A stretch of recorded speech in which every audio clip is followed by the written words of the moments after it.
This is WDAZ News at 6. Your news starts now. Describe what it was like driving through all this. It was bad. It was the worst thing I've ever driven through, with all that smoke and the flames right beside the highway, driving down the highway with the truck. It was awful. Good evening and thank you for joining us. I'm Stacy Van Dyke.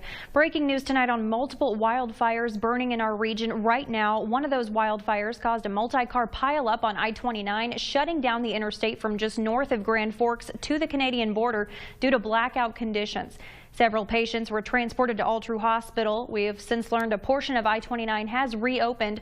We have live team coverage tonight, starting with Matt Henson in Manville. Matt? Well, good evening, Stacy. I'm here along Interstate 29 in Manville. As you can see behind me, traffic is moving again along the interstate. It was closed most of the afternoon, all the way from the city of Grand Forks to the Canadian border due to blackout conditions from raging grass fires. Now, those grass fires caused blackout conditions, which prompted the closure of the interstate. Those grass fires and blackout conditions are also being blamed for causing a massive pileup along Interstate 29 in Walsh County. A trip to Canada for a wedding hit a roadblock for Stephen Davey and his family. It was scary. It was basically, I felt like I was being trapped inside my truck. Fast-moving wildfires created blackout conditions along Interstate 29. Got into a glimpse of black smoke and I rear-ended a van. And Highway Patrol says in all, 5 cars and 2 tractor trailers were involved in the crash. And there was rear-ending. It caused a chain reaction of 3 separate crashes. With the wildfires still burning along the highway, police are issuing a warning to drivers tonight. Drive accordingly to the conditions of the road and the visibility. If you can't see due to the smoke ahead of you, just slow down. Now, several people were injured in that pileup. They were taken to Altru Hospital. Police tell us none of their conditions are considered life-threatening. All the injuries were relatively minor, just bumps and bruises. For more on that, I'll send it back to you. Reporting live in Manville, WDAZ News. Yeah, that's right, Matt. That pileup has landed several people in a Grand Forks emergency room. Altru Hospital is reporting that 8 patients were brought to their facility this evening. That's where we find WDAZ reporter Kelsey McMahon. Kelsey? Stacy, I'm here at Altru Hospital. At this hour, hospital officials tell us multiple patients have been transported to Altru's emergency room as a result of the accident on I-29. Officials say families wanting information on patients related to the accident should contact the hospital. Hospital officials urge drivers to use extreme caution when emergency situations like this occur. Reporting at Altru Hospital, Kelsey McMahon, WDAZ News. All right, our thanks to you, Kelsey. Now our team coverage continues with Rose Rementer, who's live at the Manville Command Post with more on this breaking story. Rose? Stacy, shortly after 1 p.m. today, numerous fire crews from as far away as Argyle, Minnesota responded to dozens of grass fires all the way from the North Washington exit of I-29 up to Pembina. Fire officials believe the cause was a semi-trailer dragging chains on the roadway, causing sparks throughout the area. Roaring fires and thick billowing smoke ravaged Interstate 29, leading to the destruction of at least 600 acres of land. Fire crews from nearly a dozen cities, including the Grand Forks Air Force Base, continue to battle the fire. Firefighters say 60% of the fire is contained this evening. The biggest challenge, the weather. The strong winds, very strong winds. Fire officials tell us the wind wasn't the only challenge. Grass fires are always tricky. It's just real hard to get off roads with these semis.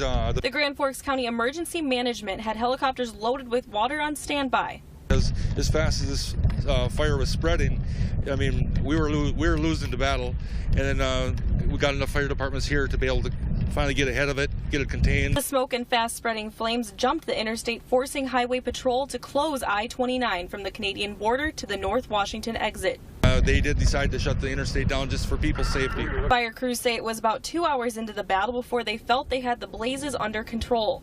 Even some farmers kicked in to help, but they also say the day is far from over. Oh, we're going to be here for a while into the evening, night hours. All right, so Lieutenant B.J. Maxson of the Grand Forks Sheriff Department joins us live now.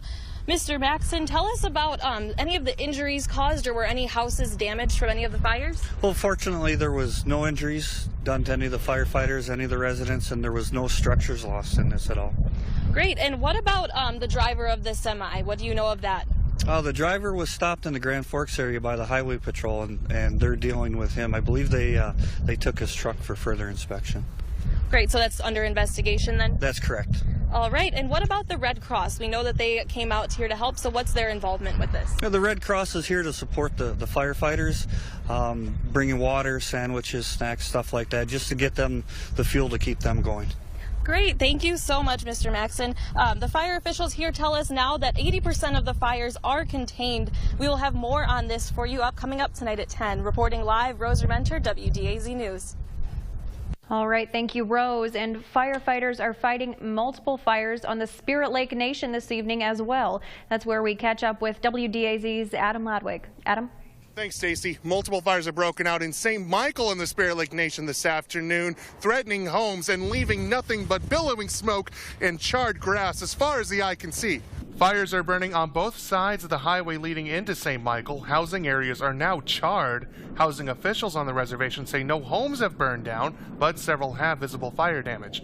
Devils Lake Fire Chief Jim Moe says today's conditions created the ultimate fire risk. With the driving winds that we're having and gusts of up to 50 miles an hour that they've been projecting for the last few days, just a quick little spark will just flare up into a major league fire in just minutes. Spirit Lake officials haven't said what caused the fires to spring up, but fire officials in the lake region say the risk for wildfires is about the highest it will ever be. With a statewide fire emergency declared by the governor, Chief Moe is asking everyone to be careful. Be extremely cautious because it doesn't take much to flare a fire up. A small spark from anything will get a fire out of hand. Spirit Lake Emergency Manager Marty Alex says crews are doing their best to battle the winds and put out the fires.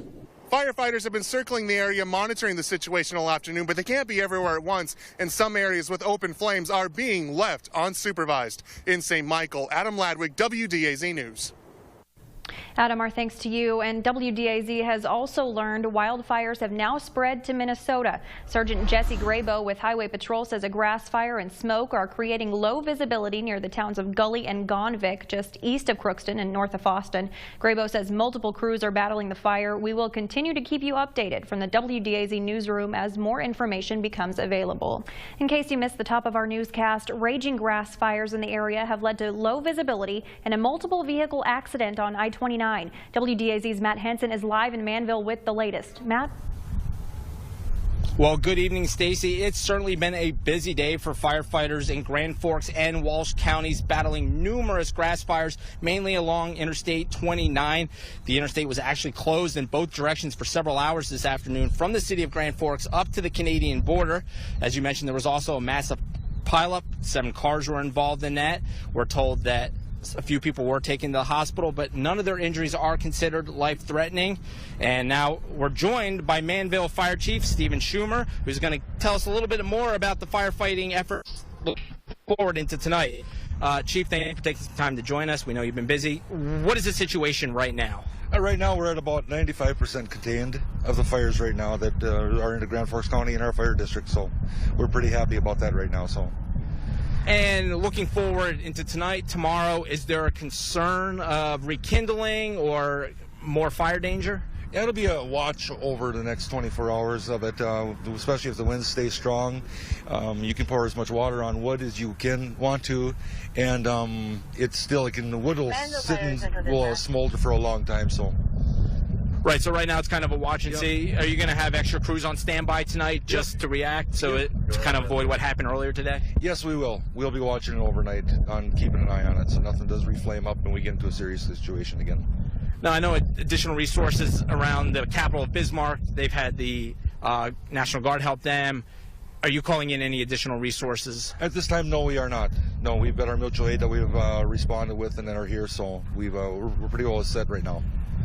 All right, well, Stacy, as you heard, it's a watch and see. Let's just hope the winds die down here and firefighters can hopefully put out the rest of these fires. Reporting live, Matt Henson, WDAZ News. All right, thank you, Matt, and thank you, Chief.